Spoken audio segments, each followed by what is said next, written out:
मुझे मैथ्स नहीं आती है, मैं क्या करूं? या फिर मैं सिंप्लीफिकेशन के सवाल कैसे लगाऊं? या फिर मैं अपनी कैलकुलेशन को कैसे स्ट्रॉन्ग कर सकता हूं? डीआई में कैलकुलेशन अच्छे से हो जाए, इसके लिए मैं क्या कर सकता हूं? ऐसी ही कुछ जानकारी के लिए मैं आज आप सभी के लिए ये वीडियो लेकर आई हूँ। आप सभी की ही क्वेरीज थी मेरे चैनल पे, मेरे कमेंट्स में, कि मैम ऐसा क्या हो सकता है कि मैं अपनी मैथ्स ठीक कर लूँ या फिर मेरे कैलकुलेशन स्ट्रॉन्ग हो जाए। ठीक है, तो सबसे पहले मैं आप सभी को बता दूं, मैंने चैनल पर एक मैथ्स की स्ट्रेटजी डाली हुई है जिसमें आपको बताया हुआ है कि टॉप 10 ऐसे इंपॉर्टेंट कौन से टॉपिक हैं जिनको पढ़ के आप यूपीएसआई में 35 प्लस क्वेश्चन सही कर सकते हैं। अगर आपने वो चेकआउट नहीं किया है तो प्लीज़ जाकर के उसको चेकआउट ज़रूर करिएगा। उसको मैं लिंक जो है वो आपको डिस्क्रिप्शन में दे दूँगी। तो ऐसी वीडियो को शुरू करने से पहले मैं आप सभी को बता दूं, मेरा नाम है दीप्ति गुप्ता और मैं आप सभी का आपके अपने चैनल दीप्स लर्निंग हब पर स्वागत करती हूं।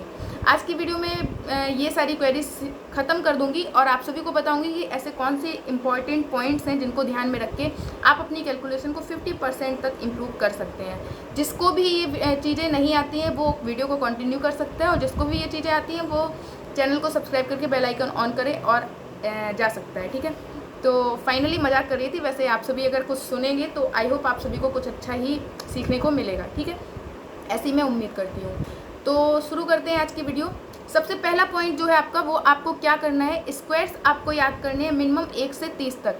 इसका मतलब क्या है, इससे मुझे क्या हो जाएगा भाई, बचपन में हम लोगों को तो याद रहता था स्क्वायर्स, क्यूब्स एंड ऑल, लेकिन मैं आप सभी को इसका बताती हूँ कि इसका इम्पॉर्टेंस क्या है।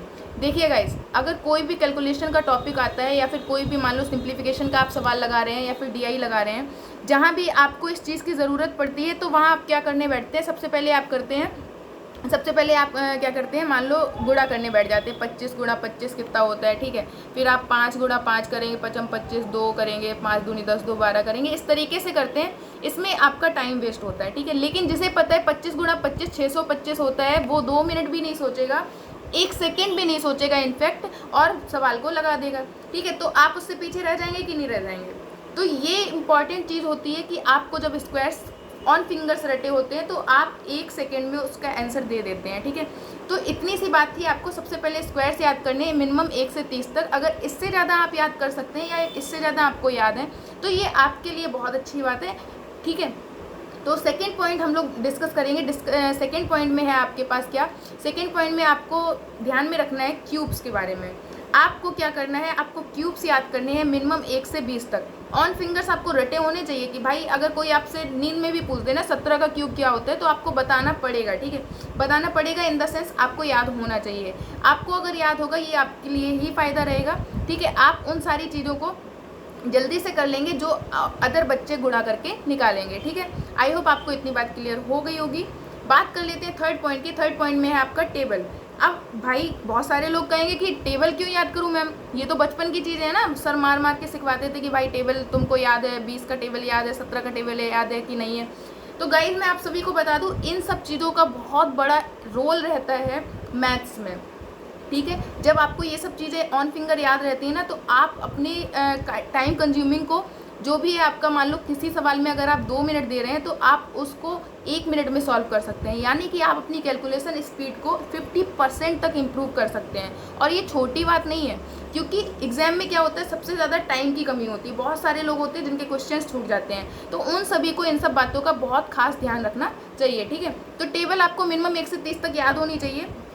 और अगर आपको याद नहीं भी है तो आप याद कर लीजिए, और अगर याद है तो देखिए आपके लिए ही फ़ायदे की बात है, इसमें मुझे कुछ नहीं मिलने वाला है। मैं तो अपने एक्सपीरियंस से आपको ये सब चीज़ें बता रही हूँ ताकि आपको वो सब दिक्कतों का सामना ना करना पड़े। ठीक है, तो टेबल के बाद आपको 4 चीज़ याद करनी है, वो है बहुत इंपॉर्टेंट। कुछ इंपॉर्टेंट फ्रैक्शंस होते हैं, जब आप परसेंटेज का चैप्टर पढ़ेंगे तो उसमें आपको सबसे पहले यही चीज़ें पढ़नी पड़ेंगी। ठीक है, ये चीज़ें पढ़ने के लिए आपको क्या पढ़ना पड़ता है, आपको पता होना चाहिए। जैसे कि आपने ये चीज़ देखी होगी कि भाई जब परसेंटेज का पढ़ते हैं तो आप ऐसे पढ़ते हैं 1/1 इक्वल्स टू कितना होता है तो 100%, 1/2 इक्वल्स टू कितना होता है तो 50%, 1/3 कितना होता है 33 होल 1/3%। ठीक है, तो इतनी चीज़ें जब इस तरीके से आप फ्रैक्शंस को याद कर लेंगे ना तो आप ऑन फिंगर्स जब ये याद होंगी सारी चीज़ें तो आप सवाल में तुरंत इसको पुट अप करके आंसर निकाल देंगे, है कि नहीं। अब मान लो आपका कोई सवाल आता है सिंप्लीफिकेशन का जिसमें आपका आता है 33 इंटू 9 होल 1/11%। ठीक, अब भाई देख के बहुत सारे लोग डर जाएंगे कि ये है क्या। बहुत सारे लोग तो इसका गुणा करके निकालेंगे 11 नंबर 99 और 100, 100/11, फिर 100 से भाग देंगे, 100 से 100 काट देंगे तो 1/11 लिखेंगे। लेकिन जिस बंदे को ये चीज़ याद है कि भाई 1/11 = 9 होल 1/11 होता है, तो वो क्या करेगा, सीधा सा आंसर रखेगा 33 × 1/11 और 33 काटेगा 3, वो आंसर 1 सेकेंड में लाके रख देगा। तो फ़ायदा किसका हुआ, है कि नहीं। तो आपको ये सब चीज़ें ऑन फिंगर्स रटी होनी चाहिए, ठीक है। तो गाइज़ ये 4 इम्पॉर्टेंट पॉइंट्स थे जिसमें आप वर्क करके अपनी कैलकुलेशन स्पीड को 50% तक इम्प्रूव कर सकते हैं। नहीं अगर आपको यकीन है तो एक बार आप करके ज़रूर देखिएगा। ये सारी वीडियो देखने के बाद आप एक बार जाइएगा, इन सभी को पूरा अच्छे से प्रैक्टिस करने के बाद आप सवाल लगाइएगा, फिर आप मुझे कमेंट बॉक्स में इसका फीडबैक ज़रूर दीजिएगा कि आपको इसका कितना फ़ायदा मिला है, ठीक है। तो अगर आपको वीडियो बेसिकली पसंद आ रही है तो फिर वीडियो को ज़रूर लाइक करें, चैनल को शेयर करें और बेल आइकन ऑन ज़रूर कर लें ताकि नेक्स्ट वीडियो की अपडेट सबसे पहले आपको मिल सके। और वीडियो पसंद आती है तो मुझे ज़रूर बताइएगा, ऐसी ही कुछ और वीडियोज़ मैं ज़रूर लाने का प्रयास करूँगी क्योंकि आप सभी का एग्ज़ाम आने वाला है और इन सभी स्ट्रेटजीज़ का काफ़ी फ़ायदा पड़ता है, ठीक है। तो आज की वीडियो में इतना ही और वीडियो को देखने के लिए बहुत बहुत धन्यवाद। अगर वीडियो पसंद आती है तो चैनल को सब्सक्राइब करके बेल आइकन ऑन करना बिल्कुल ना भूलें ताकि नेक्स्ट वीडियो की अपडेट सबसे पहले आपको मिल सके। मिलेंगे नेक्स्ट वीडियो में एक नई इंपॉर्टेंट चीज़ के साथ, तब तक के लिए बहुत बहुत धन्यवाद। ध्यान रखिएगा अपना।